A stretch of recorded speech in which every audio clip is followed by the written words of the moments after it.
오늘은 베드로 이야기를 좀 해보려고 합니다. 예수님의 제자 베드로 이야기 교회 오래 다니신 분들은 거반 다 아시는 내용들 있죠.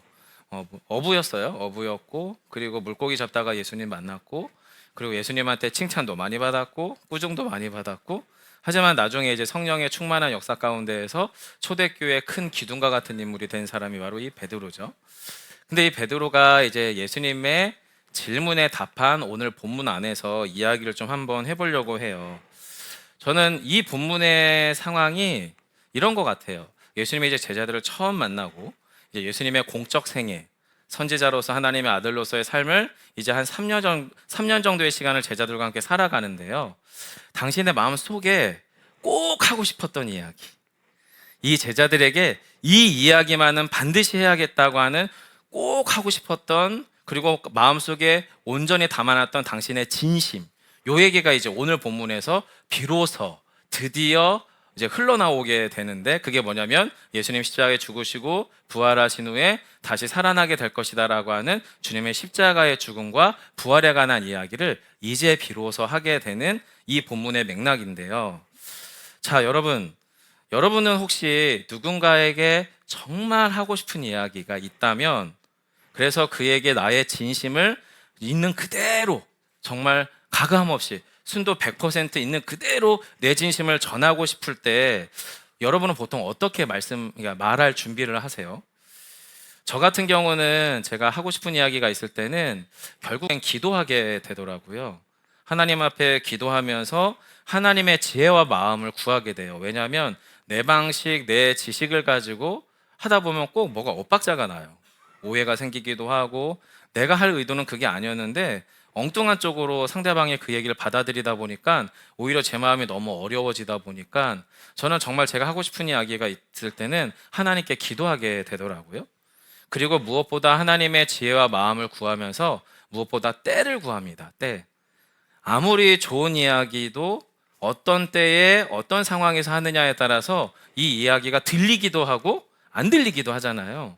그래서 하나님, 제가 어떤 마음을 가지고 어떤 지혜로 말을 할지를 알게 해주세요라는 기도뿐만 아니라 이 기도 후에 이 말을 제가 할 수 있는 적절한 때를 허락해 주세요라고도 기도를 하거든요. 이렇게 기도하면 어떻게 될까요, 여러분? 네. 대체로 뭐 매번은 아니지만 대체로 그 기도하고 나서 나누는 대화들은 괜찮은 것 같아요. 매번은 그렇진 않지만 대체로는 좋은 모양으로 상황과 또 여러 대화들이 잘 풀어져 가는 것 같습니다. 사실 그렇잖아요, 여러분. 저희가 살아가면서 가정에서 부부 간에 또는 부모와 자녀 간에 또는 형제와 동기 간에 서로의 진심을 굳이 말하지 않아도 알아요. 마음을 알아. 그래서 그 마음을 우리가 충분히 이해하고 있기 때문에 작은 대화만으로도 서로의 마음을 나눌 수 있다면 행복하잖아요. 그것만큼 좋은 게 어디 있겠습니까? 왜냐하면 그 가족들만 봐도 용기를 얻을 수 있고 아내만 봐도 자녀만 봐도 남편만 봐도 너무나 힘이 완전 충전돼서 뭐라도 할 수 있을 것 같은 용기 100배한 마음들이 생길 거 아니겠어요? 가정에서도 그렇고 사실 교회에서도 그렇죠. 우리 예수의 비봉교회는 정말 따뜻하고 행복한 교회가 됐으면 좋겠어요. 그리고 이 따뜻함과 행복함이 우리만 누릴 뿐이 아니라 옆에 있는 교우들이나 지역 사람들에게 흘러갈 수 있는 교회가 됐으면 좋겠어요. 어떻게 그렇게 될 수 있을까를 한번 함께 우리가 영적으로 꼭 좀 고민해 주세요. 그럼 너무 좋을 것 같잖아요. 가정도 그렇게 따뜻하고 행복하고 교회도 그렇게 따뜻하고 행복하면 여러분 더할 나위 없죠. 우리 삶에서 그것만큼 좋은 게 어디 있겠습니까? 외로움과 거절감도 줄어들 거고요. 그리고 우리의 모든 마음들이 정말 꽤 괜찮을 것 같아요. 사실 이런 진심을 지난 한 주간도 쭉 품고 있다가 지난 주 중에 저희 장결자이기도 하고 그분의 입장에서는 이제 타교의 출석교인이기도 한 형제를 한 분 만났거든요. 그분에 관한 이야기를 칼럼에 살짝 적어두기도 했는데 그 칼럼을 통해서도 한 번 더 이 진심을 나눕니다. 자, 그런데 문제는 뭐냐면 제가 이렇게 설교를 하면서도 이 이야기를 여러분들 들으면서도 우리가 마음속으로 한 가지의 결론을 하나 가지고 있잖아요. 아, 목사님, 다 그러고 싶죠. 근데 사실은 잘 안 됩니다. 이 결론이 사실 우리 안에 있지 않을까요? 가장 믿었던 부부 간에 오히려 대화가 잘 안 되고 진심이 안 나눠지는 경우가 가장 많겠죠. 왜냐하면 가장 자주 만나고 가장 자주 마음과 생각을 나눠야 되는데 오히려 더 잘 안 되는 경우가 부부간에 있어요. 부모와 자녀 간에도 그렇죠. 부모는 이런 마음으로 아이한테 이렇게 얘기했는데 자녀는 그런 이야기에 대해서 오히려 잘 모르고, 또 저는 자녀의 그 이야기를 또 저도 제대로 못 받아들이는 경우도 생기더라고요. 결국에 부모 자녀 간에, 형제 간에, 부부 간에 진심을 나눈다는 게 생각보다 잘 안 된다. 이런 결론이 우리 각자에게 조금씩은 있을 것 같습니다. 왜냐하면 제가 있더라고요.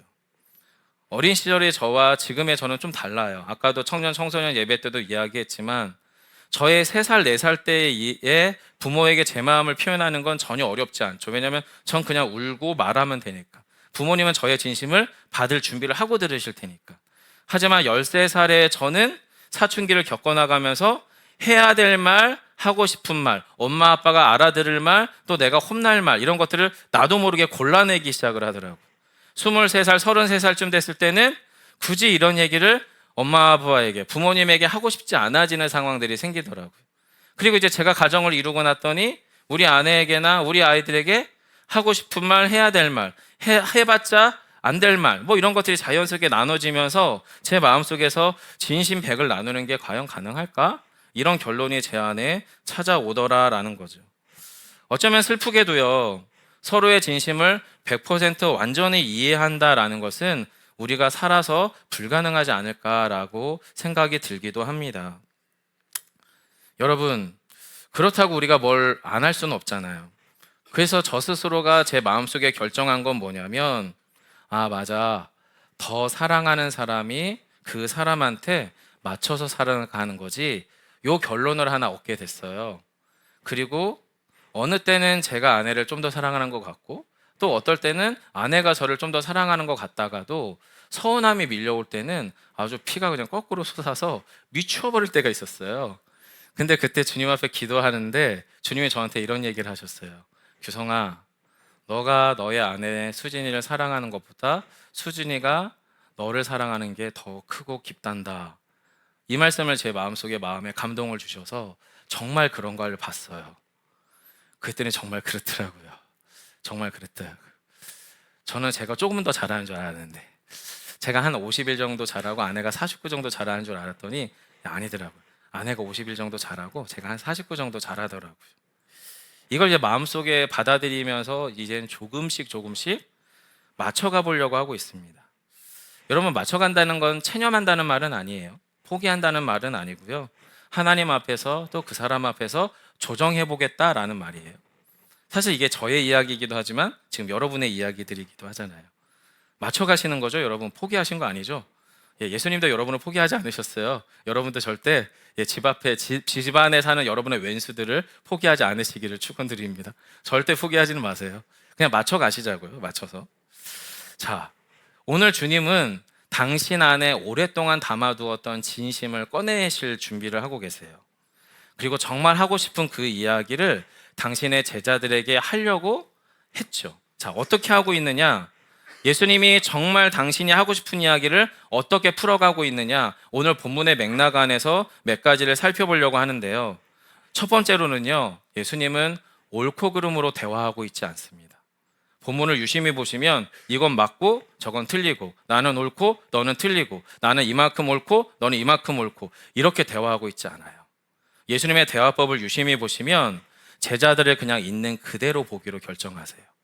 그리고 제자들이 속해 있는 상황 속에서 그 상황을 살아가는 존재로서 제자가 어떤 이야기를 하는지를 경청하시면서 질문하세요. 그게 여러분 27절에서 29절에 담겨져 있어요. 같이 한번 읽어보겠습니다. 함께 합니다. 예수와 제자들이 빌립보 가이사랴 여러 마을로 나가실새 길에서 제자들에게 물어 이르시되 사람들이 나를 누구라고 하느냐? 제자들이 여짜와 이르되 더러는 엘리야, 더러는 선지자 중에 하나라 하나이다. 또 물으시되 너희는 나를 누구라 하느냐? 베드로가 대답하여 이르되 주는 그리스도시니이다 하매. 자, 여러분 이 본문에 보시면 예수님은 질문을 2가지를 하셨고요. 제자들은 대답을 2가지를 했습니다. 첫 번째 대답은 제자들이 함께 대답한 거고요. 2번째 제자의 대답은 베드로가 대표해서 대답한 겁니다. 그리고 주님은 2가지를 물어봤죠. 야, 세상과 사람들은 나를 누구라고 하니? 라는 질문을 했고요. 그리고 두 번째로는 제자들이 이런저런 대답들을 하니까 아 그래? 사람들이 나한테 세례 요한이래? 아 내가 엘리야래? 뭐 이러면서 좋아 그러면 너희는 나를 누구라고 하니? 너는 나를 누구라 하겠니? 이렇게 질문을 하셨어요.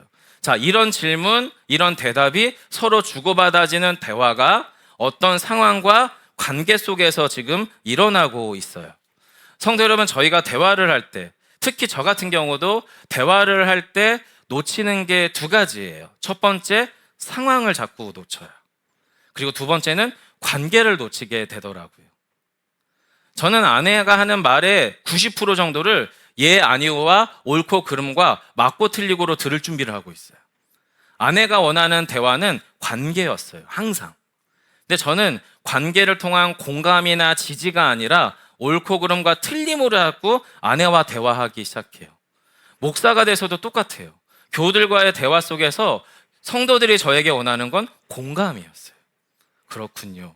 힘드실 것 같아요. 같이 기도해요. 마음을 우리가 나누게요. 힘내요. 이거였는데 아 여러분 이럴 때는 이렇게 기도하시고 이럴 땐 이런 마음을 쓰시고 이럴 땐 이렇게 행동해 보세요. 자꾸 제가 해결책을 만들어 주려고 해요. 사과드립니다. 그 해결책이 틀릴 때도 많을 텐데 왜 자꾸 그렇게 하려고만 하는지. 자 어찌됐든 자 그런데 예수님은 좀 달랐던 것 같아요. 어떤 상황, 어떤 관계 속에서 지금 대화를 하고 있어요. 자 그런데 상황은 뭐죠? 어디에서 언제 대화하느냐가 상황이라고 할 수 있을 것 같아요. 지금 예수님과 예수님의 제자들의 대화가 언제 어디에서 이루어지고 있냐면 27절입니다. 다시 한번 27절을 보세요. 27절 앞부분입니다. 예수와 제자들이 빌립보 가이사랴 여러 마을로 나가실세라는 말은 지금 어느 지역에서 이동해서 빌립보 가이사랴라고 하는 대도시의 이름을 갖고 있는 여러 마을 속으로 들어가고 있으면서 이 대화를 해가고 있는 거예요. 자, 그러면 이 장소 빌립보 가이사랴라고 하는 이 장소가 그리고 이 장소를 향해 가고 있는 이 상황이 왜 중요할까요? 왜 중요할까요?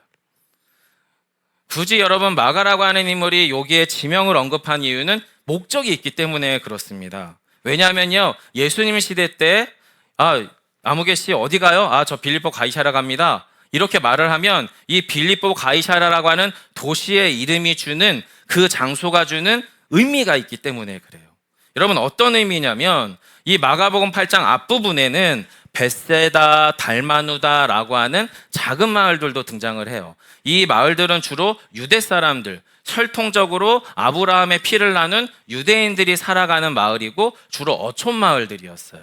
즉 벳세다나 달마누다라고 해서 8장 윗부분에 등장하는 마을들은 가난하고 힘없었던 가난한 유대 혈통의 사람들이 주로 물고기를 잡으며 어업에 종사하면서 살아가는 작은 마을들이었고요. 주님은 주로 바로 이 작은 마을들에서 말씀도 가르치고 기적도 행하시면서 당신의 하나님으로서의 사역을 행해 오셨었거든요. 그런 사역을 쭉 해가시다가 8장 중반절부터 제자들을 데리고 전혀 다른 도시로 들어가기 시작한 거예요. 그곳이 어디냐면 바로 이 빌립보 가이사랴라고 하는 마을인 거죠. 자, 근데 이 가이사랴 빌립보 가이사랴는 어떤 마을이냐면 당시 이스라엘을 통치하고 있었던 왕가는 헤롯 왕가였어요. 근데 이 헤롯 왕가는 순수 유대인 혈통의 다윗 혈통의 왕가가 아니에요. 이방 민족이었어요. 이민족이었죠. 이민족의 헤롯 왕가가 헤롯 대왕이 지나서 그의 아들 빌립이라고 하는 헤롯 빌립이라고 하는 왕이 이스라엘을 통치할 때 저쪽 북쪽 산악 지역에다가 저 도시를 세워요. 근데 이 도시 이름이 뭐냐면 빌립보 가이사랴인 거죠. 자, 가이사랴라고 하는 건 뭐냐면 소위 시저, 로마 황제 이름을 총칭할 때 쓰는 이름이 가이사랴, 시저, 카이사르라고 하는 의미고요. 그 이름 앞에 빌립이라고 하는 자신의 이름이 붙어요. 그래서 한마디로 어떤 의미냐면 유대 왕 빌립이 존경하고 추앙하는 로마 황제에게 바치는 도시라고 하는 의미의 도시가 바로 요 빌립보 가이사랴라고 하는 도시라는 거예요. 그래서 성도 여러분, 이 가이사랴 빌립보는 로마 도시를 떠올리게 하는 모양으로 만들어지고 건설됩니다. 누가 봐도 여기는 로마의 축소판입니다. 너무나 번영과 풍요로움이 넘쳐나는 좋은 도시였어요. 비옥한 토양이고 마르지 않는 수원이 공급되는 곳이었죠. 그리고 이 로마 신전, 로마 도시를 떠올리는 이 가이사랴 빌립보에는 거대한 로마의 신전들이 넘쳐났어요. 특별히 모든 그 당시 로마 제국의 로마 시민이라면 추앙하고 존경에 맞지 않았던 아우구스라고 하는 황제의 신전이 거기에 있었고요. 그리고 또 목축업을 주관한다고 알려졌던 판이라고 하는 그런 이방신의 신전도 존재했고요. 그리고 우리가 잘 알고 있는 제우스나 또는 네메시스라고 하는 그런 우상들, 소위 말하는 로마 신들, 그리스 신들이 신전들이 거기에 아주 즐비하게 건축됐었다라고 해요. 한마디로 유대 한 도시 한복판이 아니라 저 북쪽 멀리에 사람들이 살기에 너무 좋은 그곳에 바로 황제 숭배를 비롯한 이방 다른 신들을 섬길 만한 신전들이 넘쳐나는 도시가 어디냐면 바로 이 가이사랴 빌립보였다라는 거죠. 따라서 그 마을은요, 대부분 유대 혈통을 가진 유대인, 그리고 자신이 독실한 유대교주의자라고 한다면 굳이 가고 싶지 않은 도시예요. 그러니까 예수님의 제자들이 굳이 방문할 일이 없는 도시가 바로 이 가이사랴 빌립보였다라는 거죠. 반대로 나도 로마 사람들처럼 좀 잘 살아보자. 나도 좀 배부르게 좀 살았으면 좋겠어. 나도 저 로마 황제가 다스리는 로마의 시민권자처럼 힘도 가지고 지식도 가지고 권력도 가지고 제대로 한번 떵떵거리면서 살고 싶어 라고 하는 세속의 번영과 풍요를 욕망하는 사람들은 주로 그 도시에서 살던 셈이었죠. 자, 이런 도시 한복판에서 예수님께서 지금 제자들에게 질문하세요. 첫 번째 질문이 뭐라고요? 사람들이 나를 누구라 하느냐라는 질문이죠. 여러분, 이 질문은 어렵지 않죠. 이 질문은 어렵지 않아요. 사람들이 했던 얘기를 자기가 듣고 들은 풍문이든 사실이든 아니면 그 들었던 이야기에 내가 내 의미를 조금 더 보태서 이야기하든 예수님에게 사람들이 나를 누구라 하느냐라고 하는 질문에 제자들이 대답하는 건 전혀 어려운 일이 아니에요. 그냥 듣고 알고 있었던 내용을 말해주면 되는 거죠. 그 자체를 말하면 되는 거예요. 자, 그리고 또 한 가지는 뭐냐면 그들의 대답 속에 담겨져 있는 의미가 있더라고요. 여러분 28절, 자, 사람들의 평판, 예수님에 대한 사람들의 그 시대 사람들의 평판이 이렇대요. 제자들이 소위 말해서 조사한 조사 결과죠. 서베이 같은 거죠. 자, 같이 한번 읽어보겠습니다. 시작. 제자들이 여쭤봐 이르되 세례 요한이라 하고 더러는 엘리야, 더러는 선지자 중에 하나라 하나이다. 예, 제자들이 기다렸다는 듯이 망설임 없이 대답해요. 아, 예수님, 예, 제가 어떤 사람한테 들었는데요, 예수님 보고 세례 요한이래요. 야, 어떤 분은요, 내가 엘리야는 모르지만 구약의 엘리야가 기록한 그 성경의 내용을 내가 아는데 예수님이 하시는 그 모든 사건들은 엘리야랑 비슷해. 그럼 어쩌면 엘리야일지도 모르겠어. 이렇게 얘기하는 분도 있어요. 그리고 어떤 사람들은요, 예수님이야말로 구약의 선지자를 계승하는 그 중에 한 분이시래요 라고 이야기합니다. 듣기에 얼핏 들었기에 대단한 이야기처럼 보이죠.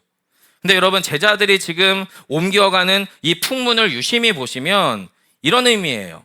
여러분, 지금 헤롯 빌립이라고 하는 왕이 이스라엘을 다스리고 있었다면 이 세례 요한은 어떤 사람이냐면 그 앞선 세대, 자신의 아버지 헤롯 대왕이 있었을 때 생존하던 사람이 세례 요한인데요, 헤롯 대왕이 사실은 세례 요한을 참수시켰거든요.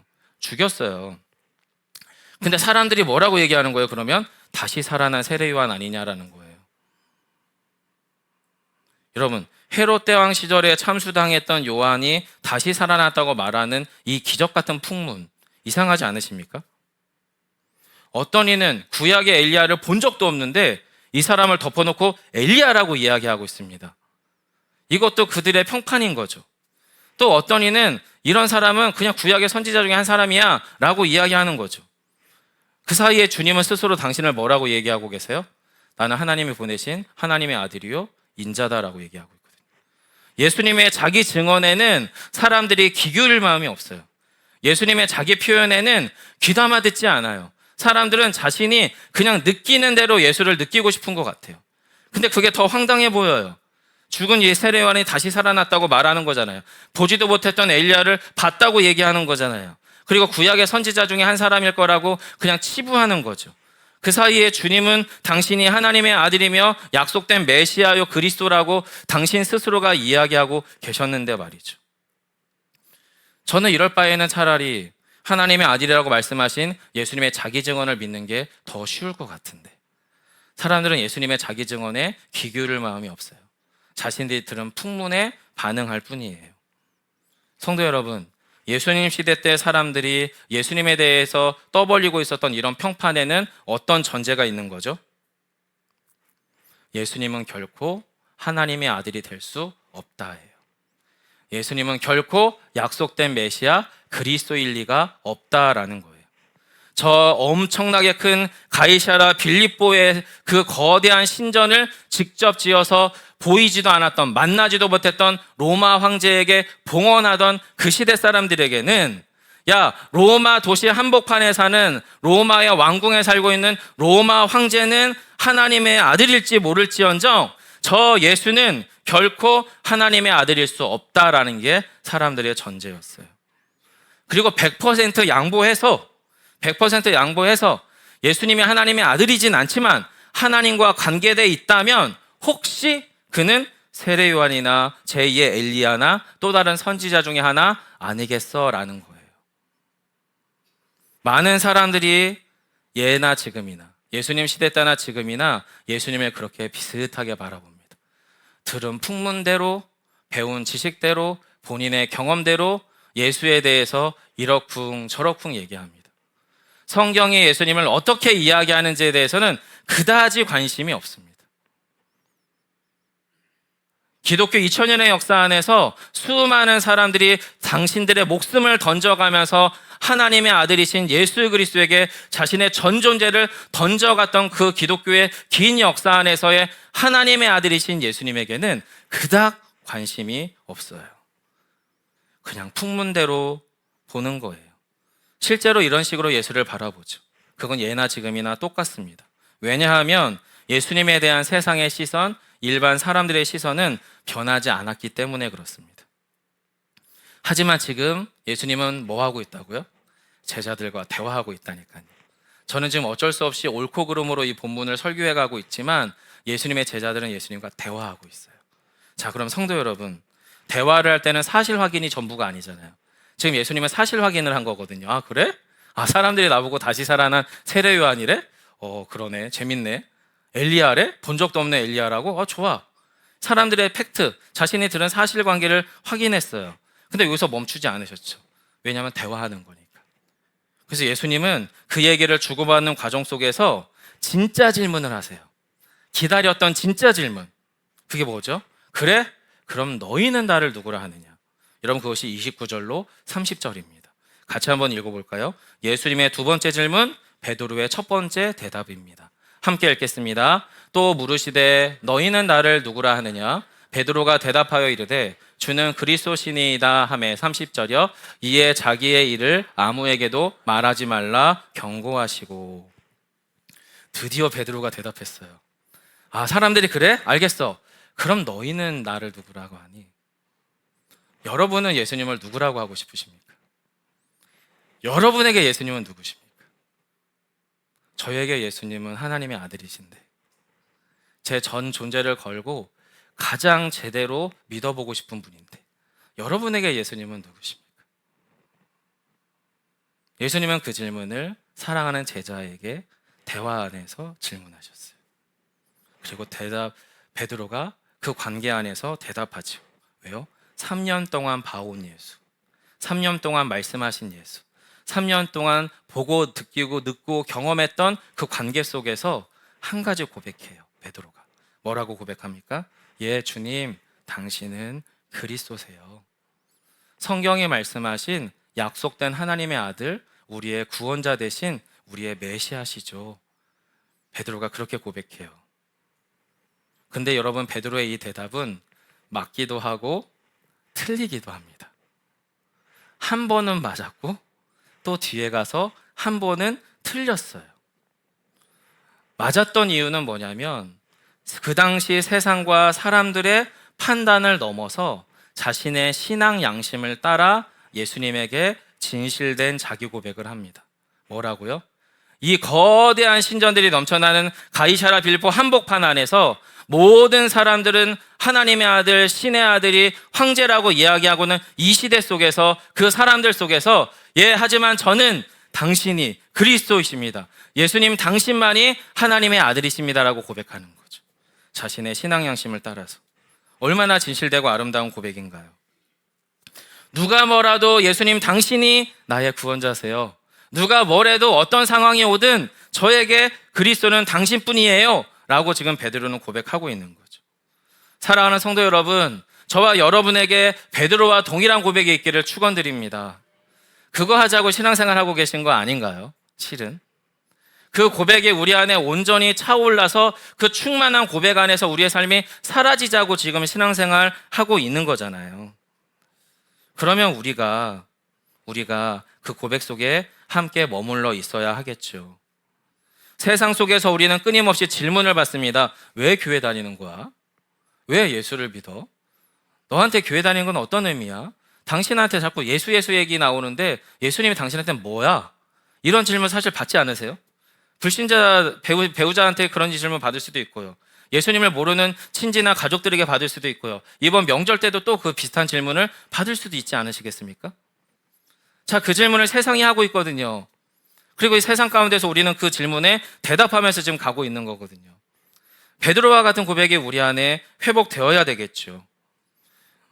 우리가 믿는 예수가 도대체 누구신지, 우리가 왜 교회를 다니는지, 그리고 왜 신앙생활을 하고 있는지 우리 스스로가 예수님 앞에서 그 대답을 준비해야 된다라는 거죠. 그리고 우리의 신앙 양심과 영혼 안에서 예수님만이 나의 영혼의 구주십니다라는 고백이 온전히 준비되기를 부탁드립니다. 자, 그런데 이 아름다운 고백을 한 베드로가 첫 번째 대답은 맞았는데 두 번째 대답은 틀리고 말아요. 왜 그러냐면 베드로가 진심은 맞는데 베드로가 예수님의 진심을 못 알아봤어요. 예수님의 진심을. 그게 여러분 31절로 33절에 기록되어 있습니다. 같이 한번 읽어볼까요? 함께 합니다. 시작. 장로들과 대제사장들과 서기관들에게 버림받아 죽임을 당하고 사흘 만에 탈환하야 할 것을 비로소 그들에게 가르치시되 드러내놓고 이 말씀을 하시니 베드로가 예수를 붙들고 항변하며 예수께서 돌이키사 제자들을 보시며 33절입니다. 네, 읽겠습니다. 시작. 예수께서 돌이키사 제자들을 보시며 베드로를 꾸짖어 이르시되 사탄아 내 뒤로 물러가라. 내가 하나님의 일을 생각하지 아니하고 도리어 사람의 일을 생각하는도다 하시고. 아멘. 자, 고백 잘했어요. 그래서 예수님이 이제가 됐구나 싶어서 사실은 말이야, 내가 너네한테 정말 하고 싶은 얘기가 있었는데, 내가 이 얘기는 꼭 해야 되는 얘기인데 내가 여기 온 이유가 있어. 내가 이 땅에서 반드시 하나님 아버지의 일을 이루어야 될 일이 있는데 나는 곧 너희들에 의해서, 또 유대 사람들에 의해서 버림받게 될 거야. 십자가의 고난 가운데 속하게 되겠지. 십자가에 매달려 고난 중에 죽게 될 거야. 하지만 걱정하지 마. 내가 다시 살아날 거거든. 그 얘기를 해요. 자, 그런데 누가 꼭지가 도냐면 베드로가 꼭지가 돌아요. 여러분 32절을 한번 다시 보세요. 제가 읽어드릴게요. 드러내놓고 이 말씀을 하시니 베드로가 예수를 붙들고 항변하며. 이게 무슨 얘기냐면, 붙들고 항변한다는 게 뭐냐면 어깨 축지를 흔들면서 정신 차리라고 소리치고 꾸짖는다라는 의미예요. 예수님 지금 제정신이에요? 정신 좀 차리세요. 저 이 놀라운 신전들과 거대한 황제의 이 아름다운 문화와 번영을 보세요. 우리가 말하는 그리스도는 당신이 왜 십자가에 죽어요? 천상의 황제이신 당신이 왜 십자가에 죽어요? 하늘로부터 내려오신 황제니까 당신이 로마 제국을 뒤엎고 우리를 위해서 더 큰 제국을 완성하셔야지 지금 무슨 이야기 하는 거냐고. 정신 좀 차리시라고. 이게 지금 베드로가 예수님에게 항변하는 이야기예요. 베드로는 예수님의 말씀의 뜻을 이해할 수가 없었어요. 그분의 진심을 받아들일 수가 없었어요. 베드로가 이해하던 그리스도 하나님의 아들은 로마 황제랑 비슷해야 돼요. 세상의 모든 게 황제 거야 돼요. 황제로서 세상의 모든 패권을 장악하고 세상과 사람들을 위해 군림해야 돼요. 그게 베드로가 이해하는 그리스도예요. 그게 베드로가 꿈꾸는 이 가이사랴 빌립보를 허물어뜨리고 자신이 세우고 싶은 왕국이었어요. 예수님은 로마 황제를 넘어서야 돼요. 세계 패권을 장악해야 돼요. 세상과 사람들 위해 군림해야 돼요. 그리고 강력한 하늘의 황제로 군림해야 되는 거예요. 그런데 예수님이 자기가 사람들에게 버려진다니, 그리고 심지어 처참한 십자가에 달려 죽겠다니, 이건 말이 안 되는 거죠. 말이 안 되는 거예요. 받아들일 수가 없는 거예요. 왜 그렇습니까, 성도 여러분? 앞서서 주님은 그리스도십니다라고 하는 신앙의 고백이, 이 아름다운 신앙의 고백이 예수 복음이 아니라 자기 복음이 됐거든요. 예수님 이렇게 계셔야 돼요. 그거 아니에요. 십자가 아니에요. 여기 계셔야 되는 거예요. 이렇게 하셔야 되는 거예요. 제가 기도할 때 이렇게 응답해 주셔야 되고, 내가 뭔가 할 때 이렇게 해결해야 되고, 내가 원하는 대로 움직여 주셔야지 십자가 아니에요라고 말하고 있는 게 지금 베드로의 신앙 고백이었다라는 거예요. 성도 여러분, 베드로의 예수 복음은 어느새 자기 복음이 되고 말았습니다. 왜냐하면 예수의 복음을 있는 그대로 받아들일 수 없었기 때문입니다. 자기 이해 안에 갇혀진 복음이었기 때문입니다. 그렇게 어떻게 해요? 예수님의 진심을 놓치고 말았습니다. 예수님의 복음의 진짜 의미를 오해하기 시작을 했습니다. 여러분, 그렇게 예수님의 복음이 우리 안에 오해되기 시작할 때 어떤 일이 일어날까요? 예수님을 꾸짖는 일이 가능합니다. 말씀을 보고 분노할 수 있는 일이 가능합니다. 예수님을 꾸짖고 혼냅니다. 이게 가능합니다. 달리 말하면 예수님이 오늘 말씀에서 하신 것처럼 예수님의 복음의 진심을 놓치고 자기 이해에 갇힌 복음이 우리를 사로잡을 때 우리 안에 일어나는 일이 뭐냐면 하나님의 일이 사람의 일이 됩니다. 다시 말씀드릴게요. 하나님의 일이 사람의 일이 됩니다. 제가 설교하잖아요. 여기서 저의 지성적 우월함을 드러내면 하나님의 일이 사람의 일이 됩니다. 교회에서 아빠라고 하는 권위를 가지고 그 자녀와 아이들과 배우자를 강압하고 폭압하잖아요. 하나님의 일이 사람의 일이 됩니다. 교회에서 옳고 그름을 가지고 내가 몇 년 더 다녔니? 내가 하나님 뭔가 좀 더 아느니 하면서 저 사람은 틀리고 저 사람은 맞고 얘는 되고 얘는 안 되고 그 일들이 난무하면 교회의 하나님의 일이 사람의 일이 됩니다. 순식간에 그렇게 됩니다.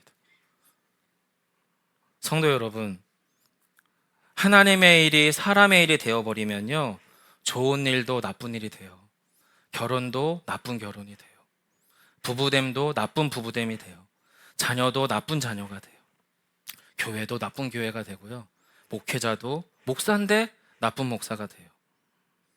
그리고 하나님의 일이 사람의 일로 변질되면요, 옳은 일도 틀린 일이 돼요.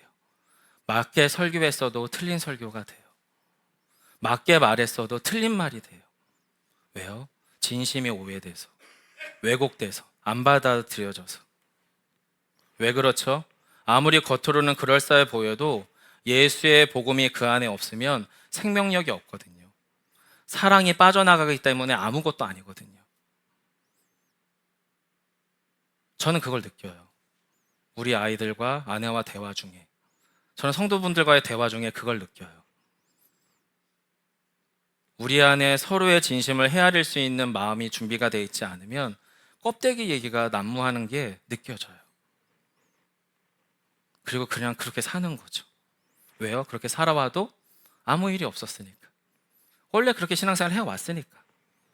원래 그렇게 구됨으로 살았으니까. 여러분, 왜 하나님의 일이 사람의 일이 될까요? 하나님 잘못일까요? 아니요. 사람이 예수의 복음을 왜곡하고 오용하고 변질시키기 때문에 그렇습니다. 그렇다면 여러분, 저와 여러분이 예수님의 진심을 이해하려면 어떻게 해야 될까요? 기계적인 대답 말고 인격적인 주님과의 깊은 대화를 위해서 우리도 질문을 준비해 봐야 돼요. 우리도. 지금 예수님이 2번 질문하셨잖아요. 그럼 우리도 대답하지 말고 질문을 한번 해보자고요. 첫 번째 이런 질문이에요. 예수님, 오병이어 같이 환상적인 기적의 한복판이나 말씀의 건세가 가득 차서 사람들이 그 말씀의 건세에 짓눌리던 성전의 강연장이 아니라 왜 하필이면 이 가이사랴 한복판에서 당신이 누구시냐고 질문한 거예요. 이 질문. 저와 여러분이 잘 되기를 꿈꾸시잖아요.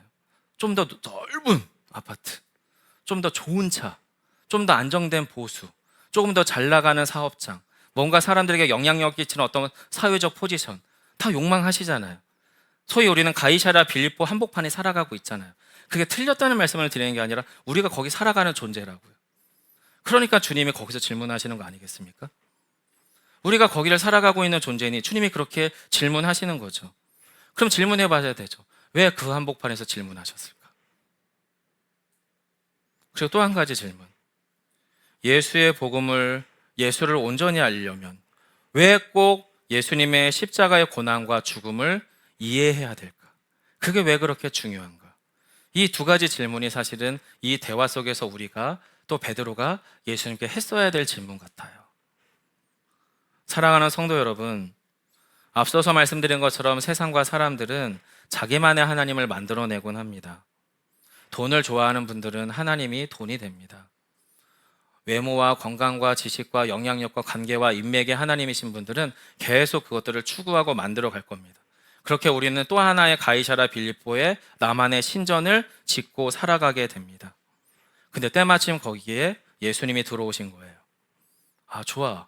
그럼 나의 이 신전을 더 안전하게 할 수 있는 좋은 분이니까 내가 요렇게 예수님을 잘 설득하고 조정해 봐야겠어. 이런 마음이 우리 안에 들어올 수 있겠죠. 근데 거기에 대해서 주님은 우리와 다른 방식으로 질문하시죠. 세상이 나를 누구라고 하니? 그리고 너희는 나를 누구라고 하고 싶니? 이 질문을 우리에게 던지고 있습니다. 사랑하는 성도 여러분, 예수의 복음은요, 예수의 십자가를 품어야만 비로소 이해되고 완성됩니다. 예수의 십자가가 내 안에 통과되어야만 지금 예수님이 설명하시는 복음이 이해가 되고 받아들여질 것입니다. 그래서 오늘 제가 청년 청소년 예배 때 이 두 가지로 설교의 결론을 맺었죠. 저희가 항상 예배 마치고 나서 하는 고백 중에 하나이기도 한데요. 이 두 가지를 꼭 기억해 주세요. 저와 여러분 앞에 가이사랴 빌립보 항복판에서 이 질문을 하신 주님의 이야기, 예수 그리스도의 십자가를 통과해야만 예수의 복음이 이해될 수 있는 이유는 크게 두 가지 때문입니다. 무엇이냐면 하나님의 아들 예수님께서 우리의 죄와 죽음을 위하여 죽으셔야 할 만큼 저와 여러분의 죄와 죽음은 그만큼 크고 깊습니다. 예수님이 아니면 안 돼요. 그런데 더 놀라운 건 뭐예요? 그 주님이 기꺼이 당신의 십자가에서 죽고 부활하실 만큼 저와 여러분은 예수 그리스도로부터 너무나 크고 깊은 사랑을 받은 존재입니다. 주님은 그 존재의 시선에서 지금 베드로에게 질문하신 거예요. 세상은 나를 누구라고 하니? 그럼 너는 나를 누구라고 하겠니? 성도 여러분, 제가 저희 아내와 갈등을 겪거나 냉담한 시선을 주고받을 때는 제가 저희 아내를 존재로 바라보지 않을 때예요. 내가 원하는 대로 말 안 하고, 내가 원하는 대로 행동 안 하고, 내가 원하는 대로 아이들이 움직여주지 않을 때 저의 시선은 냉담합니다. 그리고 그 안에서 저는 황제 같은 정말 패권적인 패도적인 말투와 행동과 시선으로 강압하고 싶어집니다. 그럼 뭔가 바뀌니까. 바뀐 거 맞을까요? 아니더라고요. 꼭 아이들은 아플 때 엄마를 찾아가요. 절 찾지 않아요. 아이들은 슬플 때 저를 찾아가지 않아요. 엄마를 찾아가요. 속상할 때 속 얘기를 저한테 하지 않아요. 그럼 뭔가 잘못된 거 아닙니까? 제가 뭔가 잘못된 거죠. 사랑하는 성도 여러분, 예수님의 복음은 예수님에 관한 소식이고 내용입니다. 그리고 이 소식은 저와 관련되어 있습니다. 예수님이 저 때문에 오셨대요. 예수님이 저 때문에 이 땅을 사셨대요. 그리고 예수님이 저 때문에 십자가에 죽으셨대요. 그리고 예수님이 저 때문에 부활하셨대요. 놀라운 기적이죠. 전 그거 믿고 싶습니다. 그리고 믿습니다. 왜냐하면 거기서부터 출발해야 우리가 누군가를 있는 그대로 그 존재대로 바라볼 수 있거든요. 오늘도 그 십자가의 사랑 안에 더 깊이 거하시는 저와 여러분 되시기를 간절히 축원드립니다.